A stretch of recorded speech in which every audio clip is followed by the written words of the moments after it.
દાણેદાર મોહનથાળ બનાવવા માટે નોનસ્ટિક પેનમાં 1 કપ ઘી ઉમેરશું. ઘી પીગળેલું લેવાનું છે. સાથે 2 કપ ઝીણો ચણાનો લોટ ઉમેરશું. તમે કરકરો લોટ પણ લઈ શકો છો.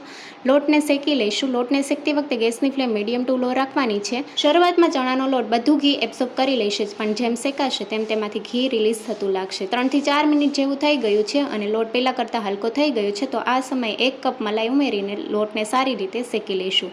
લોટનો કલર બદામી કલરનો થાય ત્યાં સુધી શેકવાનો છે.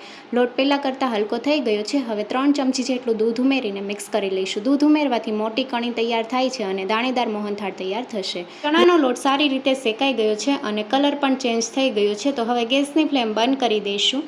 પેનને નીચે ઉતારી લઈશું અને આ રીતે ચલાવતા રહેવાનું છે. મિક્સરને હલકું ઠંડુ કરી લઈશું. મિક્સરને વધારે પડતું ઠંડુ નથી કરવાનું. સતક હોય ત્યારે 1/4 કપ જેટલો ગોળ ઉમેરીને મિક્સ કરી લઈશું. ગોળ જેમ પીગળશે તેમ મિક્સર પહેલાં કરતાં થોડું કઠણ થઈ જશે. ગોળ સારી રીતે મિક્સ કરી લીધો છે. હવે ફ્લેવર માટે એલચી પાવડર ઉમેરીને મિક્સ કરી લઈશું. મોહનથાળ માટેનું મિક્સર તૈયાર છે.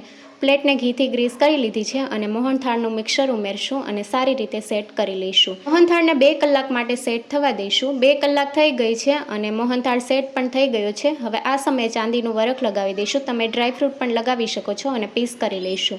એકદમ દાણેદાર, મોંમાં મૂકતા પીગળી જાય તેવો મોહનથાળ તૈયાર છે. Thank you for watching.